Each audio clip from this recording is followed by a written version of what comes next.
In the streets of a dark night, under a sky painted with 1,000 stars, where time seemed to have stood still for centuries, the night deepened. The narrow streets whispered secrets from ages long past. In the stillness of a moonless night, Lucas found himself running through the darkness. The night air was cool, his heart raced, and his breaths were heavy. The only sound that broke the silence was the rhythmic thumping of his heavy boots on the pavement. Each step sent shivers up his spine as they made a secret sound that echoed through the empty streets. The clinking of metal buckles and the soft rustling of his jacket only added to the noise of his desperate chase for the station. Nestled between towering stone walls and cobblestone streets stood a forgotten relic of the past, a grand railway station. Once a bustling hub of travel and adventure, it had fallen into disrepair, becoming a relic of a bygone era. The station's massive arches, adorned with intricate carvings, had weathered centuries of rain and sun. The platforms that once teemed with eager travelers were now overgrown with wild green vines. Rusty rails disappeared into the distance, vanishing into the annals of history. At the station, many weary travelers and homeless slumbered on the cold, unforgiving ground, while a few lucky souls found respite on the benches. Lucas, too, found a bench but was wary of soiling his exquisite suit. Just as he contemplated the inconvenience, a distinctive clack-clack echoed through the platform, drawing his gaze to the far end of the station. A formidable figure emerged into view, the station guard, brandishing a long, thick staff, its ebony wood polished to a gleam. Slowly he approached, and after an agonizing half-minute, he stood tall beside Lucas, his imposing presence casting a shadow over the worried traveler. The station guard tried to look at Lucas with his sleepy eyes. After a thorough inspection from top to bottom, he moved forward and stopped just a meter away. From behind, he asked, "Your name?" "Lucas," he replied. "A what, Lucas?" the station guard asked harshly. Lucas nodded. "Yes, sir, my name is Lucas." The guard turned back and laughed. "What a gentlemanly name you have. Be sharp, Lucas, you look nice." He leaned in close to Lucas, and Lucas caught the distinct smell of alcohol on his breath. The guard whispered, "You know the fucking minister is coming tomorrow, so that means tomorrow I will have to work also." The guard stepped back and in a tone of mock declaration looked at Lucas with a stern expression. Raising his voice and widening his eyes, he said, "So now I will rest, okay? And I warn you, don't come to me if someone robs you, got it?" Lucas nodded in agreement.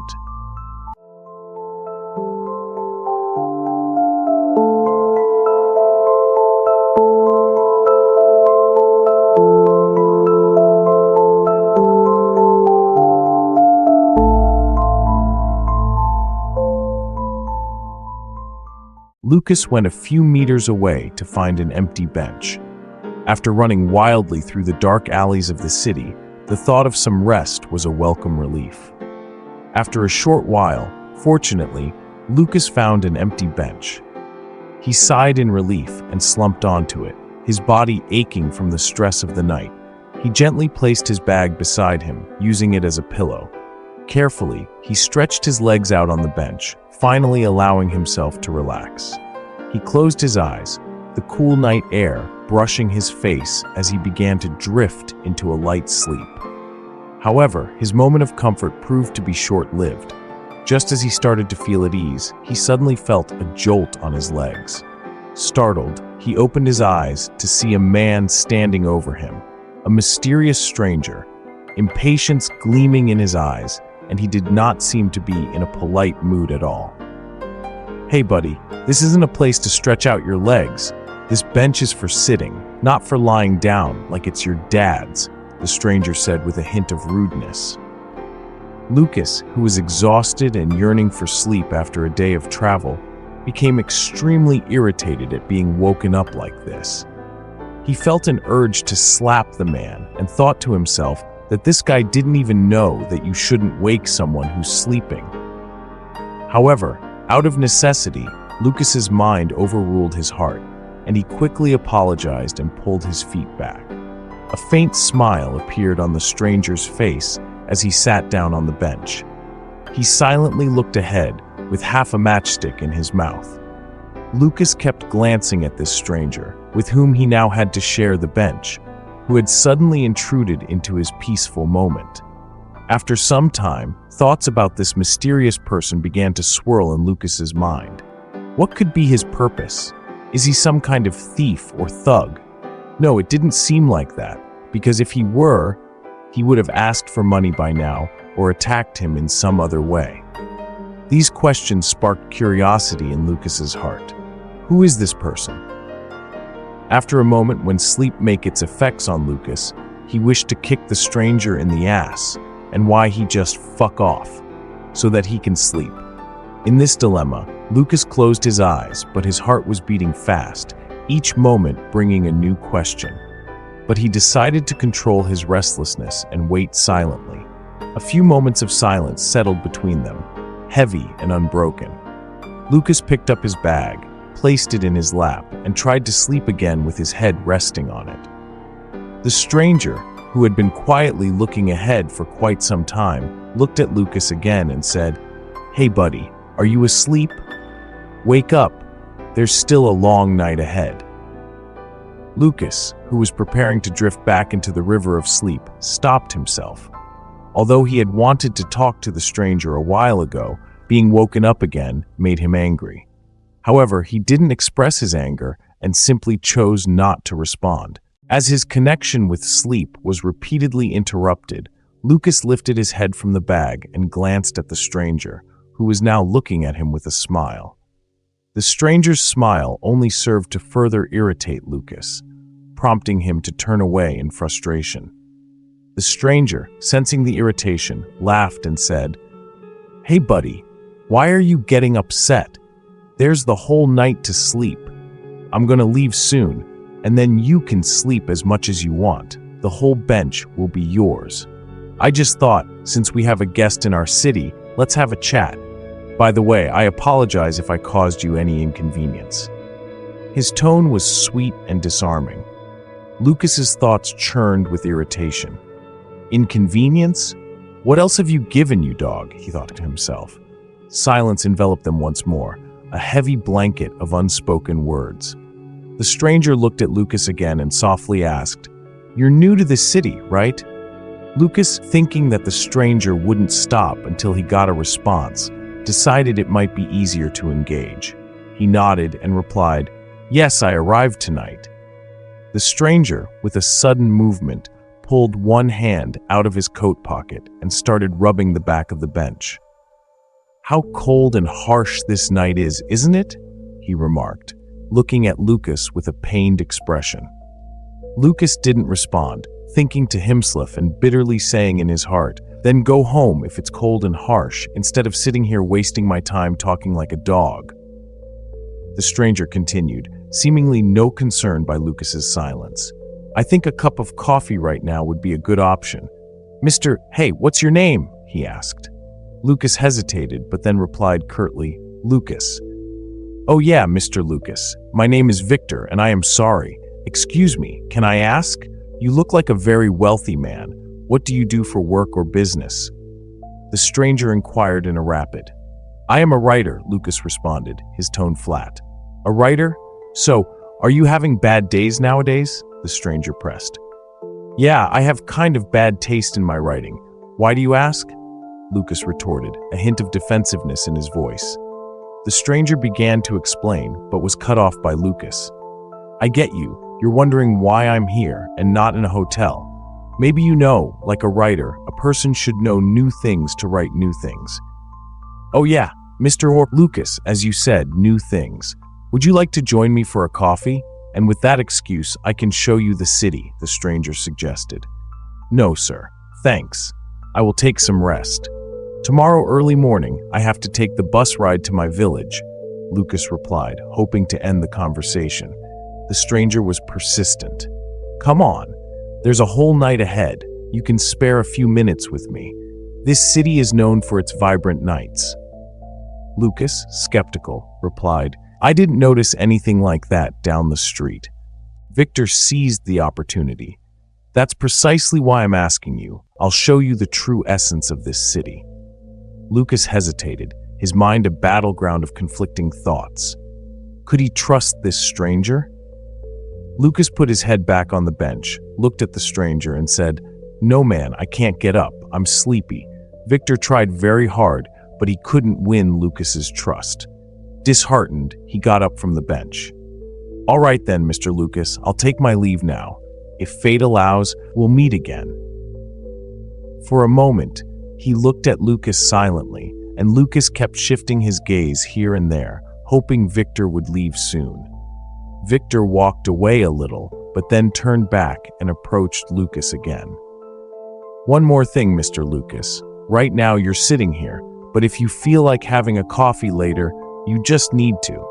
Victor pointed with one finger towards the main entrance of the station. "Go out from here and walk straight for at least half a mile. Once you've covered half a mile, you'll see a ground. There, you need to look to your left where you'll see some hotels. At the far corner, there will be a coffee shop. I'll be there. If you feel like it, you can come over. All right?" He focused on Lucas for his answer. "Yeah, all right. If I can't sleep, I'll come," Lucas said with a tone of reluctance. Victor turned and said, "You won't be able to sleep," and started walking towards the main entrance of station. "Bye-bye, Victor." Watching Victor, Lucas muttered, "You're talking as if I really will come. Get lost, you dog. You've been annoying me for too long." Lucas was extremely happy that Victor had left and that he would finally get some peace. However, his happiness was short-lived again. Just as he was thinking about relaxing, he saw two people entering through the main gate. Seeing them, Lucas's mood soured again. He thought, if they come and sit here, he'll have to talk to them too, and who knows what else he'll have to do.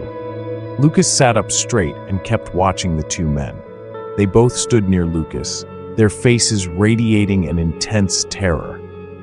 As they came closer, Lucas noticed that one of them had empty cigarette packs covering both his ears and was mixing something black with another substance in his hands.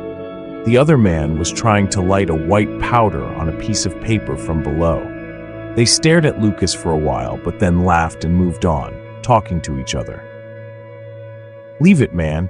He's new here today," one said. They walked ahead to another bench where a man and a woman were sleeping in their torn clothes. They paused their activities for a minute. Each grabbed one of the sleeping individuals by the hair. The sudden, violent yank woke the man and woman with startled screams that pierced the night air. Their cries for help echoed as they were ruthlessly dragged off the bench and pulled across the ground, their nails scraping the pavement in a futile attempt to resist. After that, the attackers casually sat down on the bench, laughing loudly and heartily, their laughter a stark contrast to the earlier screams. Meanwhile, the man and woman who had been dragged away were watching them and cursing through their tears and pain. Suddenly, the man and woman who had been dragged from the bench glanced at Lucas and started running toward him like dogs. Lucas was instantly terrified and jumped up. Standing a bit further away from the bench, both of them sat on the bench and went back to sleep.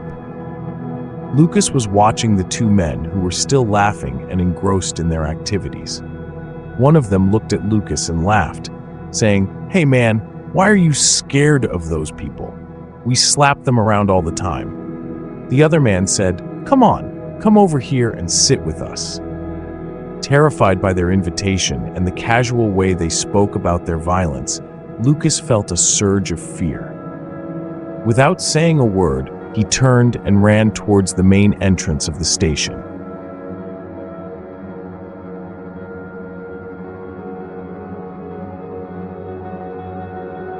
Outside the station, Lucas pondered where he should go next. After a while, he decided to head towards the coffee shop Victor had mentioned. He thought to himself, Victor will probably be there, but he doesn't seem that dangerous. With this thought, he started walking through the narrow, dark alleys, following the path Victor had described. After a short walk, he spotted a coffee shop and, without much hesitation, headed inside.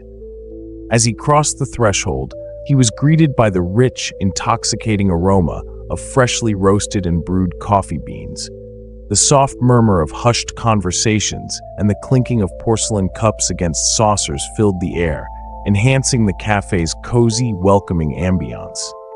Lucas looked around, and his eyes quickly found Victor sitting in a comfortable corner, engrossed in reading something from a piece of paper. He walked over and joined him at the table. Victor looked up, surprised but pleased. "You came," he exclaimed, a smile spreading across his face. "I told you, you wouldn't be able to sleep." Lucas, feeling a bit sheepish, replied, "You were right. I couldn't sleep, so I decided to come." A few moments later, a waiter arrived to take their orders. Lucas, craving something creamy and frothy, opted for a cappuccino, while Victor, a purist at heart, chose a robust black coffee.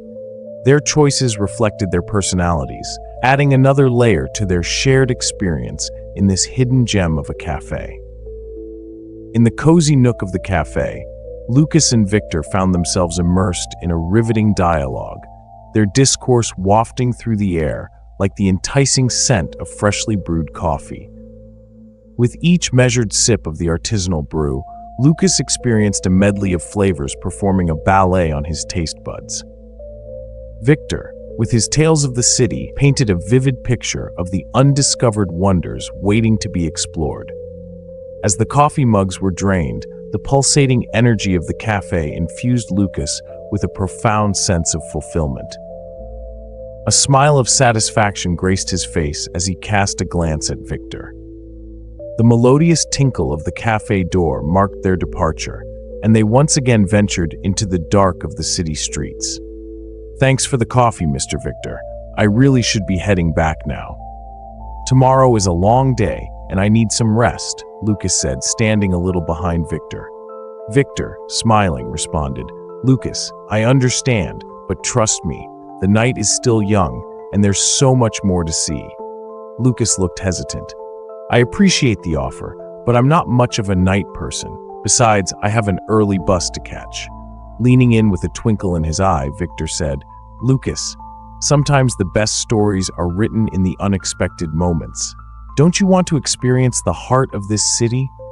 Inside Lucas's mind, a whirlwind of thoughts and emotions was stirring. He was always a cautious person, preferring the safety of routine and predictability. But Victor's words had struck a chord within him. He thought about the early bus he had to catch, the schedule he had so meticulously planned. But then he thought about the memories he could make. He realized that life wasn't just about following plans, but also about embracing the unexpected. Suddenly, he asked himself a question. Can he trust Victor? He barely knew him, but there was something about Victor that made Lucas feel at ease. Maybe it was his warm smile, the twinkle in his eye, or the passion in his voice when he spoke about the city. Lucas decided to take a leap of faith and trust Victor. And then, there was his wild side. His mind wandered to the countless times he had held himself back, the adventures he had missed out on, the part of him that yearned for adventure, that thrived on spontaneity. It was a side of him that he had often suppressed, but now it was roaring to life, ready to take on the city. After a long pause and considering, Lucas said, "I suppose a short stroll wouldn't hurt." Grinning, Victor replied, "That's the spirit. You won't regret it, I promise. Let the city weave its tales around you, and who knows, maybe it'll inspire your next great story." Lucas smirked. "You're quite the persuasive one, Mr. Victor." Victor extending his hand. "Come on, Lucas. The night is waiting, and we're just getting started. Trust me, you'll thank me for this." With that, they walked side by side into the night. Lucas and Victor's journey was just beginning. But dear viewers, this is where we pause our tale. What will happen to Lucas next? Can he truly trust Victor? The city holds many mysteries, and their night is far from over. Stay tuned for the next episode to find out what adventures await Lucas. Will he uncover the heart of the city, or will his trust in Victor lead him down a darker path? Don't miss the next thrilling installment of our story. Subscribe to Saga Stitcher Productions and hit the notification bell so you don't miss out on the next chapter. Until then, keep wondering and imagining the twists and turns that lie ahead. See you soon.